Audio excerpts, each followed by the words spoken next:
It's the Britt Rochelle Show. Do-do-do-do, do-do-do-do-do-do-do. Yes. Finally. I get to talk about Spyro 2! Yes! God. My favorite video game of all time. Finally get to talk about it. Let's get into it. Spyro 2 Ripto's Rage comes, I'd say, right off the end of Spyro 1. There's a never-ending, but seemingly ongoing rainstorm as Spyro's pretty annoyed by it, complaining to Sparks that, this rain's never gonna stop. You know, let's go on vacation, because he apparently hasn't taken a break since he kicked Nasty Nork's butt. So he goes on an adventure to take a break, get some good old rest and relaxation. But unfortunately, a mole known as the Professor over in Avalar has some other plans, intercepting him so that he can get someone to save Avalar, the world that they live in, from the tyrannical dinosaur named Ripto, who has, with his minions Crush and Gulp, absolutely taken over. The new characters, the fawn Allura and the cheetah Hunter, are really just at a loss of what to do, so they suggest intercepting a dragon. Enter Spyro, who has no idea what they are or who they are, but once he's told of the situation and has his first encounter with Ripto, decides to once again answer the call and get back to work. Screw vacation. He's got a world to save. Again. The second installment of the Spyro trilogy works pretty much the same as the original, with some fun new features. As always, Spyro can walk, jump, charge, glide. And yeah, he can do a barrel roll still. But now, he can hover at the end of his glide, which is quite the ass-saving move if you need to catch just that little bit of extra air when you're trying to get to a far-off place. The good news is Spyro's also overcome his deathly allergy to water and can actually learn how to swim. This, of course, comes at the cost of some gems, thanks to another new character, a capitalist bear known as Moneybags.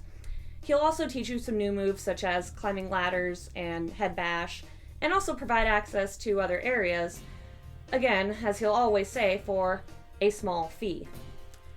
If you're not collecting gems like a true collectionist or perfectionist, however you want to phrase it, this could be potentially financially devastating. Oh my god.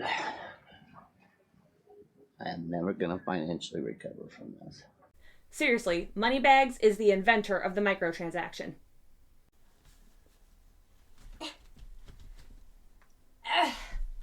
Man, I wish I knew how to climb that ladder.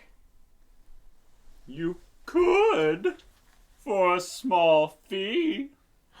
You'll teach me how to climb this ladder? That's, pretty reasonable. Thanks, Moneybags.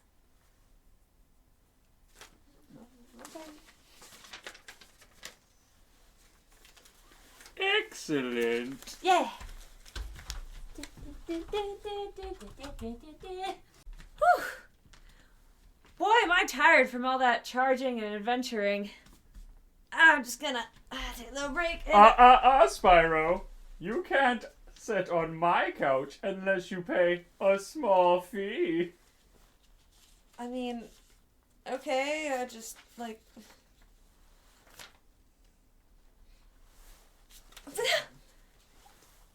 Excellent. Okay, like, I guess, but...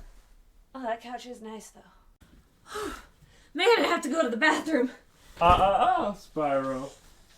You can't use this bathroom unless you pay a small fee. Okay, no! Screw that! I'll just use a different bathroom. Screw you, Moneybags. Jesus Christ!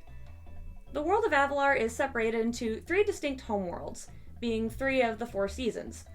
You got Summer Forest, Autumn Plains, and Winter Tundra. The 4th season, to be announced.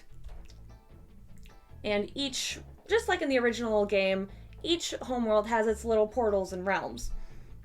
But this world doesn't have any dragons, so if you're not saving dragons or collecting eggs, what are you doing? Well, a really cool feature of the second game is that you actually have an incentive to fight the end bosses, whereas in the original you could just skip them. In this new edition, Spyro 2 Ripto's Rage, You actually have to explore each homeworld, collect the talismans, before you can even get to the end boss.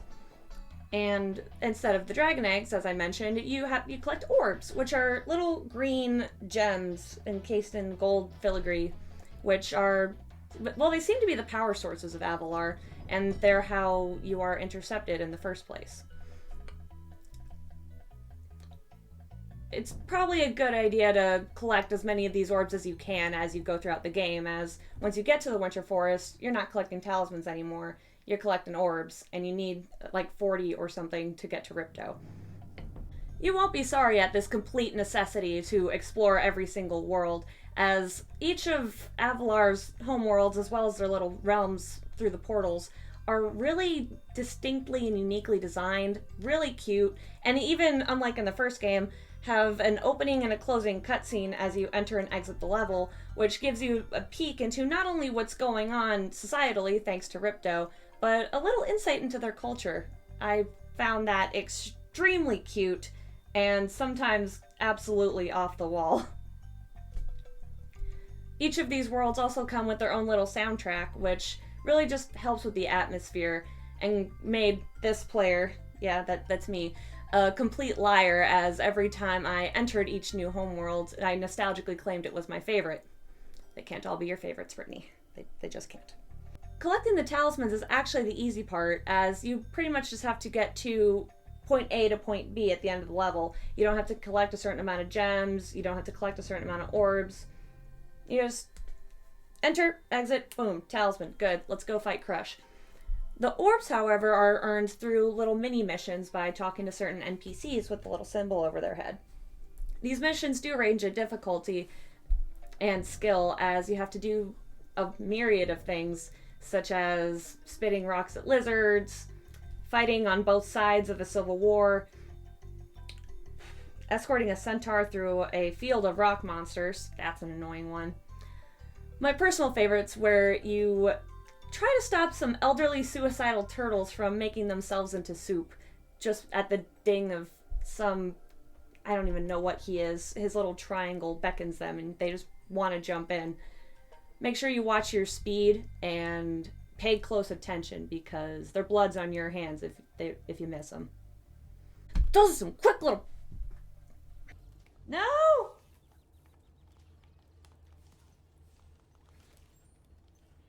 The babies! Get the frick away from the pot! The best improvement I could name from Spyro 2 from Spyro 1 would be the replay value. Of those mini missions that I mentioned, there's not only a lot of them, but in each realm they're not immediately accessible as you get there. Some of them require the new moves that I mentioned earlier, such as climbing ladders or head bashing, which you won't get until you get to the next level, as Moneybags is all over the place selling his wares for bullshit prices. Again though, that does make it so much fun to explore even more and revisit levels you might not have otherwise explored. It also ramps up the difficulty a bit, as you have to learn different skills on the fly, and no two missions are exactly the same. Yeah, I have to say that portion of the game I absolutely love. As opposed to those damn flight challenges, which, yes, are still very present, and yes, are still very much a thorn in my side and a big cause of my insomnia.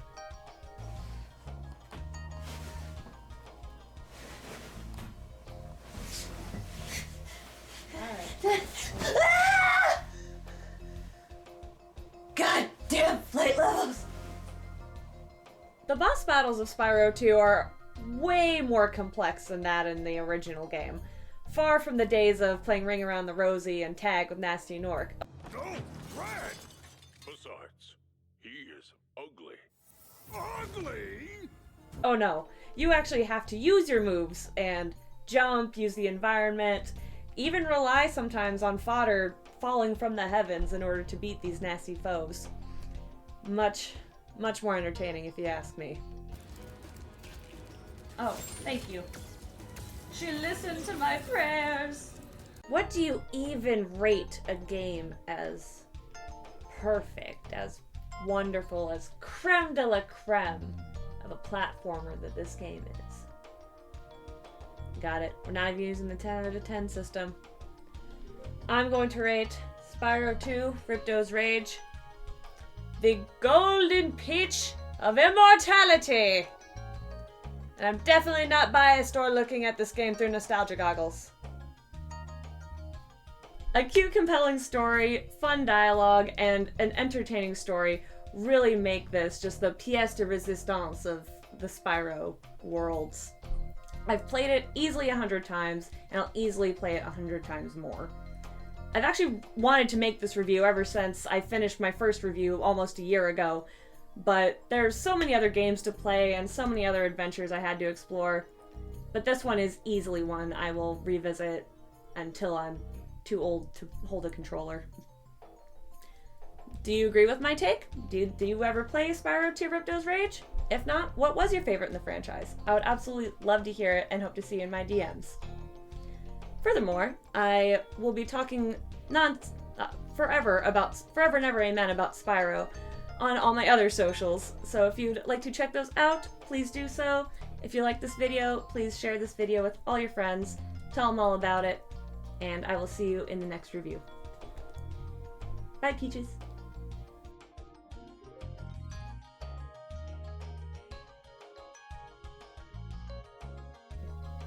Holy crap, I almost forgot the best part. Okay, so you actually get to go with Spyro on vacation. It's not like a cutscene. It's not something you have to like watch while you got popcorn. You can actually entertain yourself as Spyro so he can just enjoy his time off. Welcome to Dragon Shore, Spyro. Sorry, but I can't let you into our little park until you found more of the gems and orbs hidden throughout Avalon. Good luck.